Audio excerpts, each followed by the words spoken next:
Hola, ¿cómo están?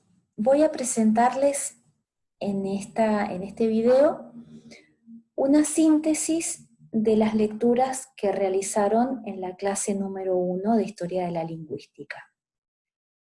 Como punto de partida debo aclararles que esta síntesis no sustituye de ninguna manera la lectura, que debe ser personal, de cada uno de los documentos de trabajo que les propuse, pero considero que vale la pena hacer hincapié en una serie de conceptos que desarrollaré a continuación. La primera parte de nuestra clase número 1 es una aproximación a nuestro objeto de estudio, es decir, al lenguaje y a la lingüística. El objetivo que perseguimos con este espacio curricular es aproximarnos al conocimiento científico de la lengua. Es tratar de que ustedes, en cuanto a estudiantes del profesorado de lengua y literatura, piensen la lengua que hablan, puesto que la lingüística es un estudio científico del lenguaje, un estudio que parte de la observación sistemática y verificable de los hechos lingüísticos. ¿Qué significa que sea sistemática? Que se observa desde su conjunto, desde su totalidad. Y verificable significa que se da en todas las circunstancias y en todos los registros. Esto nos lleva a construir una teoría sobre la naturaleza del lenguaje. Los seres humanos poseemos muchos medios para comunicarnos. A esos medios los denominamos lenguajes. Podemos ver en esta filmina, en esta diapositiva, los emoticones que utilizamos en nuestras comunicaciones por redes sociales, la música, la lectura, el sistema braille, el lenguaje de sordos y mudos, la lengua oral. Cada uno de ellos son lenguajes humanos, son lenguajes creados por el hombre con la finalidad de comunicar. El habla es el acto por el cual el hombre exterioriza lo que tiene dentro, exterioriza lo que piensa y lo hace público. Es decir, que a través de la palabra el hombre exterioriza su intimidad. Por eso decimos que la palabra nació para ser compartida. Cuando nosotros hablamos es para que otros nos escuchen y nos entiendan. Por eso decimos que hablante es el ente que habla, el ser que habla. El hombre es un homo loquens, el hombre, la mujer, es un homo loquens, es un ente que habla. Si tomamos la definición que propone Holiday sobre el lenguaje, él dice que es un sistema semiótico. ¿Qué significa que sea sistema? Que es un conjunto de elementos, un conjunto reducido de elementos. Volvemos a nuestra diapositiva con los emoticones, por ejemplo. Estos emoticones constituyen un conjunto reducido de elementos y cada uno tiene un significado específico. Las notas musicales, por su parte, sucede lo mismo. No son infinitas, hay una cantidad limitada. A la hora del lenguaje escrito contamos con nuestro alfabeto, contamos con nuestras clases de palabras. Eso significa que sea un conjunto limitado, finito, de elementos. Y esos elementos conllevan un significado. Significado que se hace propio en un contexto sociocultural. Por eso se dice que el hombre es un ser social, un hombre que comunica. Hablamos con otros. Además, el individuo, el ser humano, está destinado a ser miembro de un grupo mediante la lengua. Todos somos conscientes que la cultura se expresa fundamentalmente a través del lenguaje. Por eso mismo reitero la diapositiva de recién. Nuestra lengua, en cuanto a sistema semiótico, decíamos que es un conjunto limitado de elementos y esos elementos pueden ser seleccionados por oposición a otros. Si yo les pidiera que deletrearan los dos primeros dibujos que encontramos en esta diapositiva, nos encontraríamos con las grafías MESA, frente a PESA. Vemos que hay una única grafía que hemos cambiado. Sin embargo, esa oposición cambia totalmente el referente del cual estamos hablando. No es lo mismo decir mesa que pesa. En las oraciones que tenemos a continuación, el gato está en el patio, el pato está en el lago, veremos que entre gato y pato, o sea, tuve que optar por uno y no por otro elemento, y sin embargo, quien lo diferencia es solo una grafía. Vemos entonces que siempre cuando optamos por un elemento del lenguaje, estamos descartando las otras posibilidades. Con estos ejemplos estoy intentando introducirlos a ciencias que van a profundizar ustedes en el transcurso de la carrera. En el primer ejemplo, lo que les puse es un caso de fonología. En el segundo ya estamos en lo semántico y en lo sintáctico.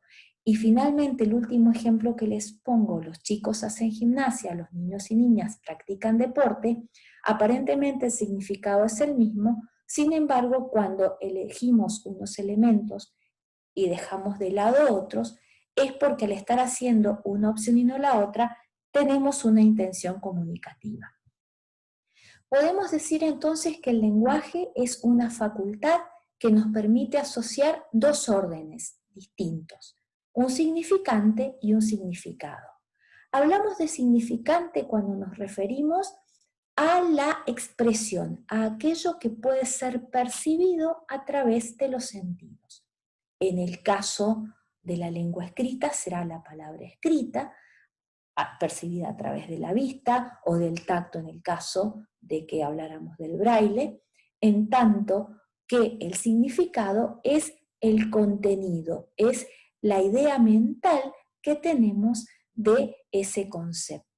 Significante y significado constituyen una realidad denominada signo lingüístico que va a ser el punto de partida de muchas de las disciplinas que ustedes estudian a lo largo del profesorado, desde fonética y fonología, pasando por morfología, aquí en Historia de la Lingüística que hacemos una mirada general de todas las disciplinas lingüísticas, en semántica, en sintaxis, en psicolingüística, en sociolingüística, el punto de partida siempre es el signo lingüístico, porque a través de él asociamos un orden mental, que es el orden del contenido, frente a un plano de la expresión, que es, como les decía recién, el que percibimos a través de los sentidos. Las particularidades, las características o propiedades del signo lingüístico son básicamente tres: biplanaridad, arbitrariedad y convencionalidad. Biplanaridad ya lo describimos recién, el signo lingüístico tiene significante y significado, como cualquier signo. Un semáforo, que es el de la imagen que les pongo ahí, es un signo, no es un signo lingüístico, pero sí es un signo.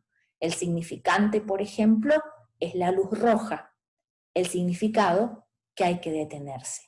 Este ejemplo del semáforo es muy gráfico porque nos presenta también las otras dos propiedades de arbitrariedad y convencionalidad. Arbitrariedad, ¿por qué? Porque no hay nada en el color rojo de suyo en sí mismo que nos indique detenernos. Sin embargo, todos nosotros por convención y en cualquier lugar del mundo entendemos que el rojo en un semáforo implica que haya que detenerse. Si nos fijamos en el caso del signo lingüístico, veremos que nada hay en la palabra libro para que signifique libro, y la evidencia está en que en cada idioma, como pueden ver en la imagen, el significante es diferente. Lo que leemos es diferente. Sin embargo, la referencia mental que hacemos, el contenido mental al que asociamos la palabra libro, en todos los idiomas es la misma. Pasamos entonces, a partir de esta idea de que el ser humano es un ser hablante, a detenernos en la comunicación humana. Para analizar la comunicación humana tenemos que tener en cuenta que existen diversos elementos. Un emisor, llamado también hablante 1, porque sabemos que en la situación comunicativa hay una interacción permanente. Entonces, ese emisor tiene un contenido mental, unas ideas que codifica a través de signos lingüísticos en sonidos y gráficos. Con esa codificación emite un mensaje que recibe el receptor, cuya actividad es la de decodificar, es decir, el receptor o el hablante 2 va a escuchar o leer el mensaje del hablante 1 y lo va a asociar a sus ideas o a sus conceptos mentales, los va a relacionar con ellos, los va a ampliar, los va a incorporar. Y todo esto en un contexto determinado. Las circunstancias de la comunicación la determinan de manera completa. Veamos el ejemplo más claro, lo tenemos en nuestras circunstancias de comunicación. Si estuviéramos en la presencialidad, este gráfico yo lo hubiera hecho en el pizarrón y hubiera hecho preguntas para que ustedes pudieran interactuar para poder ayudarlos a comprender o a ejemplificar más esta situación. Pasamos por eso a la tercera parte. Hemos hablado, retomando el circuito de la comunicación, que tanto el emisor como el receptor codifican y decodifican a partir de los conceptos, las ideas que tenemos en la mente. Por eso es muy importante hacer una breve reflexión acerca de cómo es la adquisición del conocimiento. Para que exista conocimiento, necesitamos de 4 factores. En primer lugar, un sujeto pensante, es decir, un individuo que percibe un objeto y que se da cuenta de que puede conocer algo de él.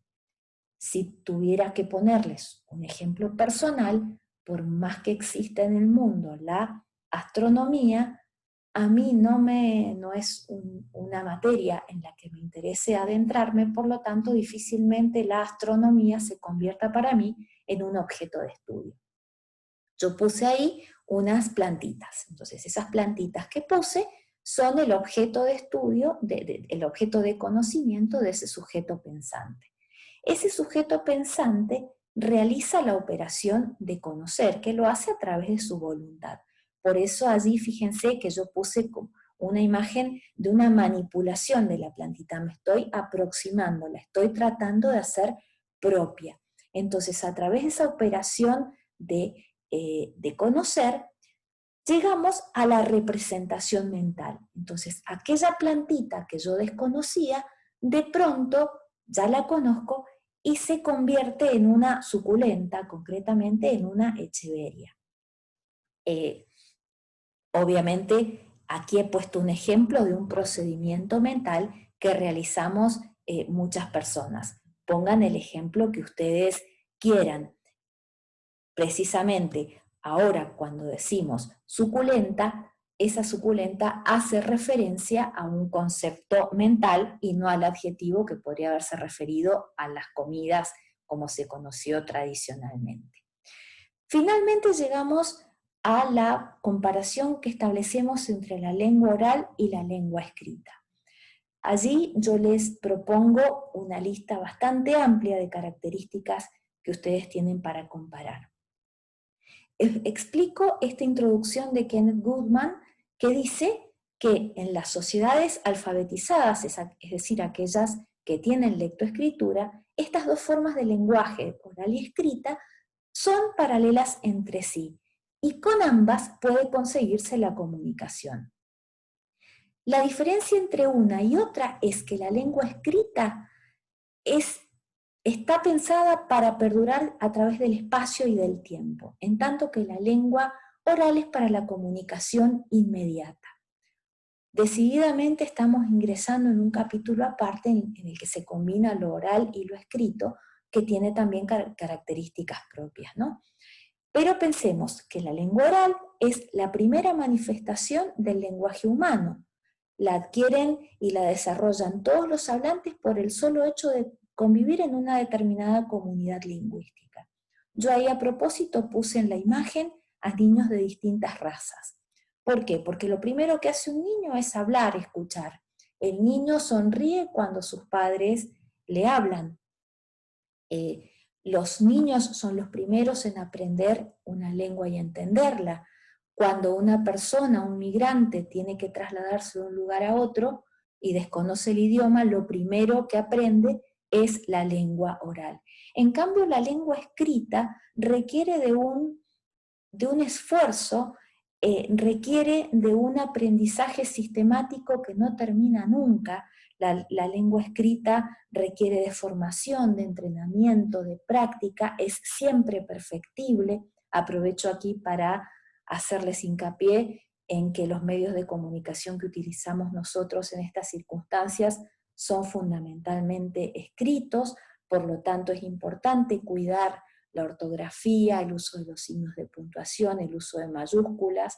No estamos en un chat informal, sino en una instancia de formación. La lengua escrita es una lengua artificial frente a la lengua oral, que es una lengua natural. La lengua escrita pervive a través del tiempo y no tiene el refuerzo de los gestos que tan elocuentes son en la lengua oral. Además, como ejemplo de esta lengua, de la lengua escrita, como que requiere un entrenamiento y una formación larga, detenida, muy a conciencia, puse un ejemplo en otra lengua. Ich kann kein Deutsch lesen. No sé lo que les dije, lo busqué en el traductor de Google, lo pude escribir porque lo copié, significa yo no leo alemán. Sin embargo, fíjense que al no conocer la lengua no he podido hacer otra cosa que poner una sucesión de letras que para mí no significan nada. Muchas veces nuestra misma lengua se convierte en un arma de esa naturaleza. Muchas veces nuestra lengua puede también convertirse en una herramienta de manipulación. Por eso los invito en esta formación inicial del profesorado a que estudien muy a conciencia, con mucha seriedad, las disciplinas lingüísticas. Esta invitación del comienzo a pensar la lengua nos lleva a reflexionar acerca de todos sus principios de uso para poder después transmitirlas. Los profesores de lengua y literatura tenemos la responsabilidad, nada más y nada menos, de ayudar a que otros puedan expresar su intimidad. Finalizamos esta primera instancia audiovisual de Historia de la Lingüística. Les pido a través de ella que aprovechemos todas las posibilidades que tenemos en esta circunstancia virtual que nos ha presentado nuestra historia. Que aprovechemos el aprendizaje individual mediante una lectura profunda, detenida, cuidadosa, seria del material de estudio, y también el aprendizaje colaborativo. Aprendizaje colaborativo que puede darse en los foros, a través de la mensajería interna, preguntándome a mí para que yo les responda en los horarios que he estipulado, también a través de los grupos de WhatsApp que puedan tener entre ustedes. Aprovecho aquí para hacerles un comentario en cuanto a las videoconferencias. No me cierro a la posibilidad de poder tener alguna clase virtual mediante alguna de estas plataformas como Zoom o Meet. Sin embargo, me parece que sigue teniendo protagonismo el docente cuando en una circunstancia como esta, y siempre los verdaderos protagonistas de su aprendizaje son ustedes mismos, y los docentes somos solamente facilitadores, orientadores. Los invito, como les decía recién, a que participen en los foros de debate, a que consulten en la mensajería interna, que contarán con mi respuesta. Que estén muy bien, seguimos en contacto. Muchas gracias.